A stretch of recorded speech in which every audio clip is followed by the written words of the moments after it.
Oke, jalan cerita One Piece nih chapter 1080 ini akhirnya sudah full dirilis. Thanks a lot for Redon and Pirate King. Nah, di sini akhirnya kita melihat teknik apa yang digunakan Garp untuk menghancurkan kota yang ada di Hachinosu itu, serta bagaimana rencana pertarungan yang akan dua kubu itu lakukan. Selain latar belakang yang berada di markas Kurohige, chapter ini juga mengungkapkan tentang bagaimana organisasi Sword itu masih tetap eksis dan diketahui oleh marinir nih, bahkan pemerintahan dunia. Mereka diketahui tetapi anggotanya itu sangat rahasia. Di ending bagaimana full cerita chapter ini, kita diperlihatkan kualitas marinir yang selevel dengan Raja Bajak Laut diperlihatkan. Lalu bagaimana dengan Aokiji Kuzan sendiri? Nah oke, kita bahas lebih dalam tentang beberapa hal menarik di chapter ini.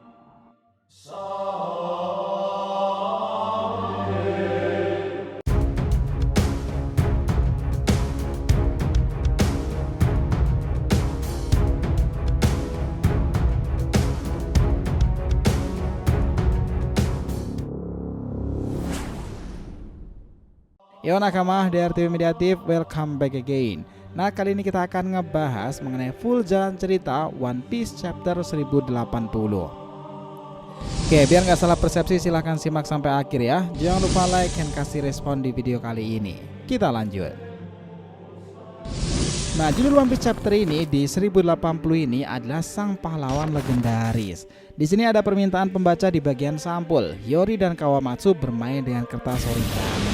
Barulah dibuka di mana chapter ini dimulai nih. Hachinosu, Pulau Bajak Laut. Ini sekaligus markas nih dari Yonko Kurohige sendiri, dan kita sendiri tuh melihat bagaimana beberapa bajak laut itu membicarakan tentang pelarian. Kemudian kita melihat Koby itu melarikan diri dengan tahanan lainnya.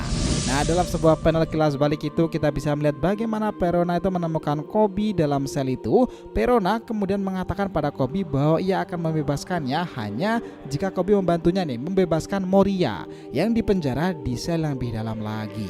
Di sini kita tidak bisa melihat lebih lanjut nih Moria dalam bab ini. Nah, Koby sendiri itu menerima tawaran Perona itu dan sekarang dia membantu membebaskan tahanan lain juga. Di sini dikatakan bahwa bajak laut random lainnya di Hachinosu itu mencoba untuk menangkap Koby nih. Mereka ingin memberikan kepada Crossguild karena hadiah Koby itu adalah 5 bintang. Maksudnya di sini tuh gini, 1 bintang sama dengan 1 peti harta karun sebesar 100 juta berries. Jadi bounty Koby bintang 5 itu berarti 500 juta berries. Dan itu memang sesuatu yang sangat menarik. Karena biasanya nih bounty untuk seorang kapten marinir di Crossguild itu hanya 1 bintang, namun Koby memiliki gelar nih pahlawan untuk marinir. Jadi bounty-nya jauh lebih tinggi dari kapten marinir biasa. Dan Koby sekarang melarikan diri dari bajak laut lainnya. Dia bertindak sebagai umpan untuk para tahanan lain pula. Beberapa anggota bajak laut Blackbeard mengawasi semuanya dari benteng tengkorak di tengah pulau itu. Apollo Pizarro, pengguna Shima no Mi, yakni pulau. Pizarro sendiri menyatukan dirinya dengan lantai kayu dan dinding batu itu, di mana membuat benteng tengkorak itu bergerak dan berbicara. Nah, di sini tengkoraknya tidak memiliki wajah Pizarro asli lah tentunya. Sepertinya dia tidak ingin campur tangan di sana. Dia mengatakan seperti ini. Aku tak ingin menghancurkan kota ini tepat setelah mereka selesai memperbaiki Rocky Port. Nah, di sisi lain juga ada rekan lainnya di mana ada Vasco Shoot. Dia memiliki buah iblis Gabu no Mi.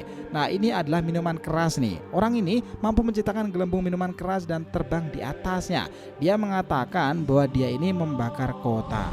Nah, kemudian ada San Juan Wolf. Ini adalah pengguna Dekanomi, yakni memperbesar atau menggelembung. Di sini dikatakan bahwa San Juan Wolf itu tidur. Dan di sini tuh mereka hanya bertiga, di mana Shiryu sendiri yang berada dalam pulau Hachinosu itu. Shiryu berdiri di benteng tengkorak Pizarro dan mengawasi. Jadi ceritanya tentang Shiryu sendiri, bagaimana nantinya orang ini akan menjadi masalah besar bagi semua kru bajak laut dan angkatan laut lainnya karena kuatnya Amino Shiryu. Kita tahu bahwa sehabis itu diperlihatkan kilas balik tentang Teach dan juga Koby yang dimulai itu, di mana Teach ingin sekali membuat Hachinosu itu menjadi kerajaan yang diakui oleh pemerintahan dunia dan dia ingin menjadi seorang raja di sana.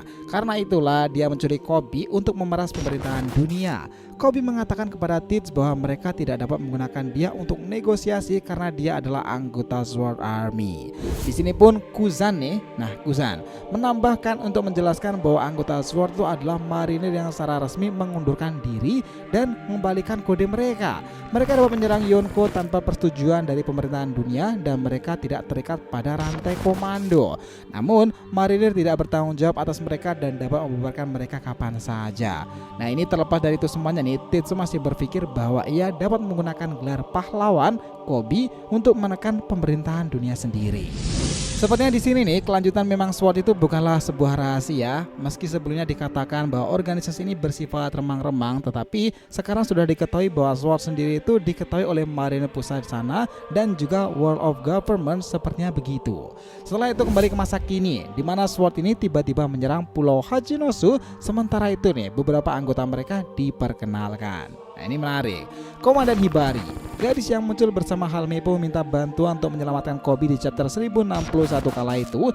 Dia adalah penembak jitu yang menggunakan peluru GB Flower milik Vegapunk yang mengubah misiu musuh menjadi bunga. Sementara Laksamana Kuchaku, dia adalah cucu dari Suro dan pengguna Muchi Muchi no Mi, yakni cambuk. Dia ini dapat memerintahkan apapun yang dia cambuk nih, termasuk bangunan-bangunan. Dia adalah gadis yang muncul di samping Prince Groose di chapter 1061. Nah, sementara itu nih, Prince Groose sendiri adalah pengguna Gunya no Mi, yakni tanah liat. Groose dapat mengendalikan tanah liat dan dia dapat menciptakan golem nih. Dia bahkan dapat mengubah tubuh anggota SWORD lainnya menjadi tanah liat. Nah, di sini nih anggota SWORD lain tuh yang berada di samping di chapter di 1061 itu juga muncul di chapter ini, dan tampaknya Groose tuh menciptakan golem dari mereka semuanya. Kuchaku menjebak semua bajak laut di tengah pulau berkat bangunan yang dia kendalikan.